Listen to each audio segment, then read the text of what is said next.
My name is Naya Burke. I'm 34 years old, a systems engineer by training, and the kind of woman people describe as calm, usually right before they discover what that calm is built on. I like structure. I like predictability. I like systems that behave the way they're designed to. That preference shaped my career, my routines, and for a long time, my marriage. For 5 years, I was married to Daniel. On paper, we were solid. Not flashy, not tragic, just functional. The kind of couple friends point to and say, that's the goal. We owned a house with neutral walls. We argued about where the stand mixer should live. We shared a calendar filled with dentist appointments, home repairs, and optimistic vacation ideas that never quite made it past the budgeting stage. I handled the logistics. Daniel handled the social air. He worked in marketing as a contractor, bouncing between clients with job titles that sounded impressive but rarely came with permanence. He was good at what he did. Good with words, good with people. The type who could walk into a catered meeting and somehow leave with extra pastries and a plant no one remembered assigning. I loved that about him. I loved him, period. His ex-girlfriend, Rachel, barely existed in our marriage. Her name came up exactly 4 times in 5 years. Once, early on, when Daniel waved it away with, "We were young, it didn't work." Twice when old photos resurfaced online, and he made that uncomfortable half-grimace people make when their phone scrolls into something better left buried. The 4th time was the day her name slipped back into our lives and refused to leave. At first, it sounded harmless. "Rachel's going through a rough patch," he said one evening while we were unloading groceries. "She lost her job. Depression. Like, real depression." Well, the way he said real stuck with me, as if suffering came with a ranking system and hers automatically outranked anything else in the room. I nodded, because nodding is what decent people do when someone else's pain is mentioned, even when that someone is an ex. A week later, it was her apartment. "She might lose it," he said. "She's doing odd jobs, but it's not enough." Then it was her loneliness. "She doesn't really have anyone," he added, almost casually. That sentence should have landed heavier than it did. Then came the texts. Nothing explicit, nothing obviously wrong, just a heart emoji from a contact saved as R. It floated on his screen like lint, easy to brush past, easy to forget, until it wasn't. When he finally asked for something, it came wrapped in kindness. "You're in a good position," Daniel said carefully, watching my face. "Your company's always hiring. Maybe you could recommend her? Just entry level. It would really help her get back on her feet." I didn't love hearing she was there for me, once come out of my husband's mouth about another woman, but I stayed within the speed limit emotionally. I reviewed the resume. It was thin. Soft skills, dressed up as hustle, nothing dangerous.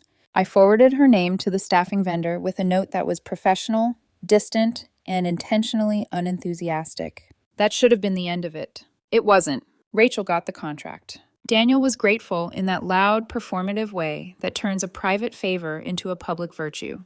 He cooked dinner, kissed my cheek, posted something vague about good people still existing, which made me feel like a charity project instead of a partner. And then he kept mentioning her. "Rachel says the cafeteria coffee tastes like dirt. Rachel thinks the systems there are ancient. Rachel's commute is killing her." I reminded him gently that she had a manager. He waved it off. "You know how she is, she jokes." 2 months in, he asked if we could invite her over. I said no. The boundary was simple, clean. I wasn't interested in being the emotional chaperone for my husband's past. After that, Daniel's schedule changed. Later nights, longer errands, extra client calls that somehow required more effort than his actual clients. He started dressing better for things that didn't need witnesses. His explanations overlapped in a way that sounded reasonable until you listened closely. I noticed because routines don't fall apart loudly. They unravel. Then I got sick. Not dramatic sick, real sick. Fever at 103. The kind where standing feels optional and gravity feels personal. That Saturday, I texted him from bed. "Down hard. Flu. Can you grab ginger ale?" He looked at me like I'd asked him to cancel Christmas. Then he said it. "Rachel's not okay," he told me. "Her cat died. She's spiraling." "I can't stand up," I said, my voice rough. "She's alone." That sentence landed wrong. "Where are you going?" I asked. He grabbed his keys. "To comfort her." I laughed once, weakly. "You're leaving your wife with a fever to go hold your ex-girlfriend's hand?" He exhaled, already tired of me. "Man up," he said. "She's my platonic soulmate. You're being insecure." Something inside me went quiet. He left anyway. I stood there, dizzy, gripping the doorframe, watching my husband walk out to comfort another woman because of a dead cat I'd only ever known as a text message. 4 hours passed. No ginger ale appeared in my world. When he came back, his lipstick wasn't the one he'd left with. I said nothing, because if I opened my mouth, fire would have come out, and I didn't have the lungs for it. That was the night my marriage stopped being a story I believed, and the night I started paying attention. I didn't confront Daniel. Not because I was confused, not because I was scared, because confrontation is noise, and noise destroys evidence. Sunday morning, he hovered, too attentive, too soft, the kind of care that feels rehearsed, like someone memorizing lines after missing a cue. He brought me tea I hadn't asked for, touched my forehead, asked if I needed anything, then checked his phone while waiting for my answer. By Monday, he was busy again. By Wednesday, he told me he was staying over at a friend's place, someone named Jenna, a name he used twice in one sentence, which is how liars underline things they want believed. I didn't argue. I didn't accuse, but my body reacted before my brain did. A cold pressure settled behind my ribs, like something essential had gone offline. The body knows. It always does. I started doing what I do best. I looked. Our marriage ran on shared systems, shared cloud storage, shared Wi-Fi, shared backups. Daniel liked convenience. I liked redundancy. His phone auto-uploaded photos and videos every night when it connected to our home network. That night I noticed volume. Not selfies, not brunch pictures, video files, large ones, multiple, uploaded at hours that matched his new errands. I didn't open anything yet. I copied the directory, disconnected my backup drive from the network, made a clean, offline duplicate. Then I sat there for a full minute, breathing, deciding whether I was ready to know. Curiosity didn't push me forward. Certainty did. The first video opened to fluorescent lighting. Too bright, too unforgiving. A phone propped at an angle that wasn't accidental, balanced on folded clothes, hangers, a dangling price tag. A dressing room. Daniel stepped into frame. With a woman who wasn't me. I paused it immediately. Hard stop. You don't unsee things once your brain finishes the picture. I wasn't trying to torture myself. I needed context, not trauma. The third file did that. It opened on a glass wall, a standing desk, a cheap geometric planter I recognized because I'd signed off on the purchase order, a laminated safety checklist pinned to the wall behind it. My company's logo sat perfectly in frame. Before anything happened, Daniel's voice laughed, low, pleased. I'm going to screw a married woman. Clear, casual, like a joke told too many times. My hands didn't shake, but I noticed the pen dents when I started writing timestamps on paper. Dates, excuses. Late client call. Yoga ran long. Jenna emergency. Cat funeral. I stopped when I saw the watermark. Rust Belt Queen. I almost laughed. People who commit crimes and brand them always think confidence is camouflage. The internet makes this part easy. The handle led to a low-traffic subscription page. Amateur content. Blurred faces. Real locations. Playlists labeled by setting. Office fun. Changing rooms. I paid $10 with a prepaid card. Not because I wanted access, because I wanted a receipt. The thumbnails matched my files. Cropped tighter. Dirtier. The audio wasn't fully muted. One clip opened with the same line. I'm screwing a married woman. $10 a month. Multiply by the subscriber count. It wasn't huge, but it was enough to make my stomach turn. Daniel hadn't just cheated. He'd monetized it. I pulled everything methodically. HTML pages, timestamps, file hashes, screenshots that showed context without explicit content. I kept my hands clean. No hacking, no impersonation, no contact. Sloppy people leave trails. He reused emails, gamer tags, payment handles. One thank you screenshot accidentally showed a bank name and the last 4 digits of an account. His old social media posts showed the same digits when he'd bragged about his first car payment years ago. Patterns don't lie. I created a folder and named it June Audit. Inside, I built a timeline, policy citations, access logs, clips that established location and intent without nudity. This wasn't revenge. This was documentation. Next stop, the ethics hotline. I submitted a report with only what mattered. Contractor. Filming sexual content in restricted areas. Selling it. Bringing a non-employee into secure zones. Creating legal exposure for the company. I did not name myself. I did not name the woman. I wrote external party, likely unaware of distribution. That part was true. Daniel had done enough on his own. The hotline acknowledged receipt. HR, legal. Corporate security looped in. Now I needed one thing. Daniel acting on his own, loudly, in public. Chaos is the one thing people can't rewrite later. Our warehouse held daily stand-ups at 10:30 a.m. on the third floor. 15 to 20 people minimum. Daniel's glass-walled office sat 5 feet from the aisle. A stage. I sent 2 emails. One anonymous, scheduled for Daniel. One to HR, scheduled 10 minutes later. The anonymous one was short. He's denying you exist. HR already pulled him in. He's going to say you forced him. If you want the truth on record, confront him in front of witnesses. He sells the videos. Here's the page. I attached a blurred screenshot, enough to sting. Tuesday morning, I slept like someone proctoring their own exam. At 10:23, the email sent. At 10:25, I gave security a courtesy heads up about a potential interpersonal incident involving a contractor. At 10:31, Daniel walked out of HR looking pale in that special way people do when payroll meets consequences. At 10:34, Rachel arrived. She didn't knock. She opened the glass door like she owned the air inside it. "Are you selling it?" she demanded, loud enough for the aisle to hear. "You told me it was just for us." Heads turned. Glass isn't soundproof. Daniel stood fast. "I don't know you," he said too quickly. Rachel laughed, sharp, ugly. "We had sex on this desk." She slapped her palm down. Security moved in slow, practiced steps. HR followed. "You filmed it," Rachel said, spiraling perfectly. "You said it made you feel powerful. You said you loved me." Daniel waved toward the aisle. "Security!" They were already there. "Call the police," she snapped. "Tell them about your subscription page. Tell them you sell content filmed at work." That word, sell, changed everything. HR's eyes sharpened. At 10:40, their phones pinged. My email landed. By end of day, Daniel was escorted out. Laptop seized. Badge deactivated. Vendor notified. No severance. No references. Rachel was escorted too. Different room, different tone. I went back to my desk. I don't gloat in public. That night, Daniel came home shaking. He tried explanations, minimizations, tears. I listened. Then I said, "We're done." And for the first time since the flu, I slept deeply. Because the system had engaged. Daniel didn't understand what had happened. Not really. He understood outcomes. Badge gone. Phone lighting up with unanswered calls. His name suddenly radioactive. But not cause. Not the part where choices line up into consequences so clean they look designed. He spent that first night pacing. Talking in circles.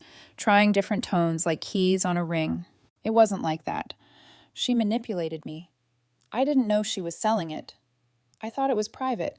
Each sentence smaller than the last, like a man backing away from a fire he helped build. I didn't interrupt. I didn't correct him. I let him talk himself down to the version of the story he wanted to live with. People always do. When he finally asked, quiet, careful, "Are you going to report this?" I looked at him and said the truth. I already did. The silence that followed wasn't dramatic. It was hollow. Like a room after furniture's been removed, and you can hear your own breathing echo. He slept in the guest room. I slept like someone who had completed a task and shut the system down properly. The next day, the calls started. HR wanted statements. Legal wanted clarification. Corporate security wanted timelines. They weren't emotional. They were precise. They asked questions the way surgeons do. No commentary, no judgment, just location, access, verification. I answered everything, calmly, factually. By noon, Daniel's contract was officially terminated for cause. The staffing vendor flagged him as non-rehirable. His laptop was imaged, his network activity preserved.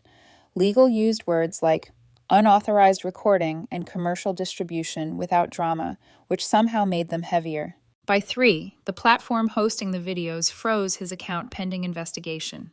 Not because of morality, because of liability. Companies understand risk even when people don't. Rachel called me that evening. I didn't pick up. She texted instead. I didn't know. I swear I didn't know. He said it was private. I believed her. It didn't matter. At work, the Whisper network moved faster than official memos ever could. You could feel it in the air, the way conversations paused when someone walked past, the way keyboards hesitated mid-click. Daniel became a cautionary tale before he became a name no one said. 2 days later, corporate sent a company-wide reminder about restricted areas, recording policies, and code of conduct. The email was dry. Everyone read it wet. Then came the police.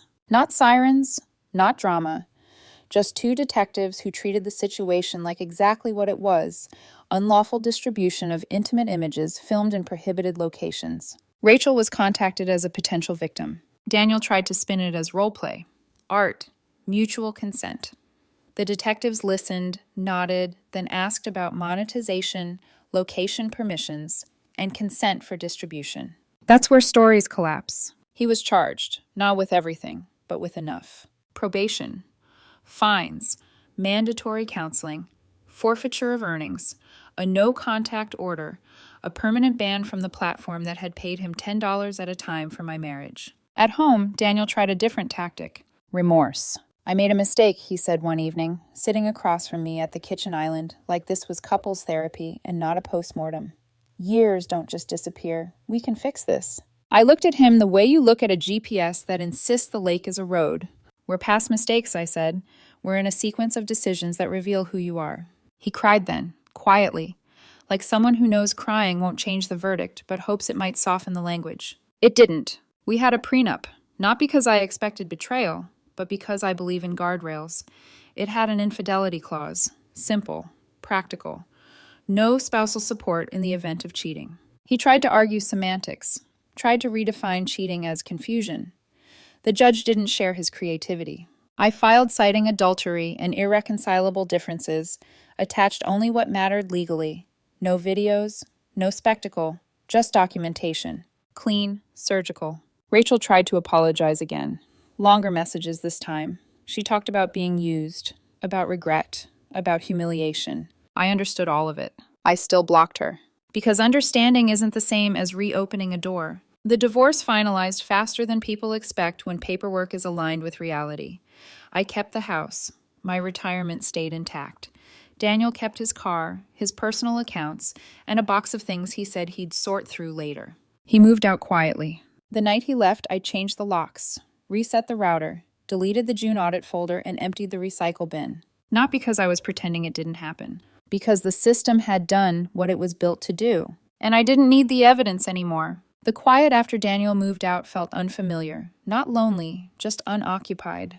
Like a room after a storm where nothing is broken, but everything has shifted an inch to the left. I didn't take time off work. I didn't need to.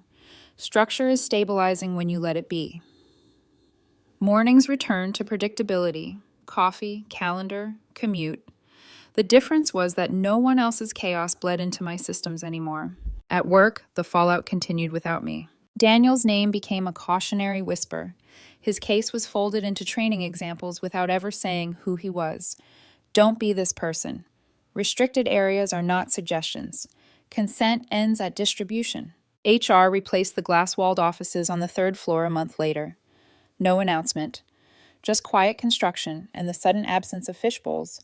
Open offices die like trends do, slowly and then all at once, usually after a scandal. Rachel lost clients, not publicly, privately. Brands don't like volatility, and they really don't like headlines that even flirt with scandal.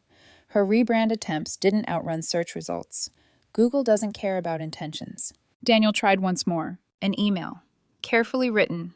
No accusations, no excuses, just nostalgia weaponized into paragraphs. We were good once. People make mistakes. I'm getting help.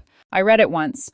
Then I archived it. Forgiveness is a personal process. Re-entry is not guaranteed. The legal side wrapped up cleanly.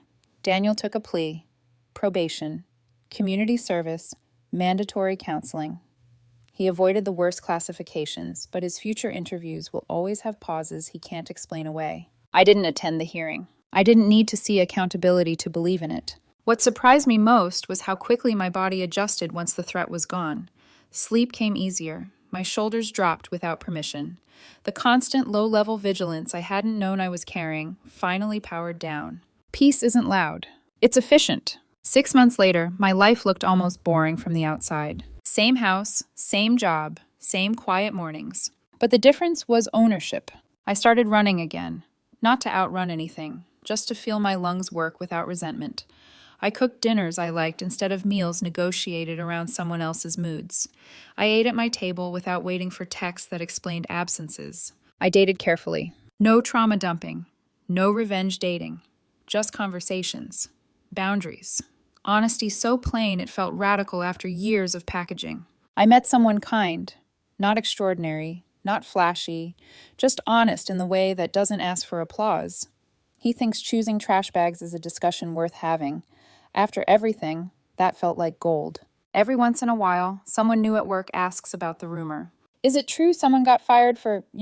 An old-timer will nod and say, "Welcome to corporate adulthood." I smile and keep walking. The day the divorce decree arrived, I filed it in a folder labeled "Complete." Then I went for a run. That night, I made dinner, sat at my table, ate in silence that felt earned. I opened my laptop and deleted the last remnants of the backups I no longer needed. Damn. No fireworks, no speeches, just a long exhale. Systems aren't emotional. They don't punish or forgive. They respond to inputs and produce outcomes. So do people eventually. My name is Naya Burke, and my future belongs to me.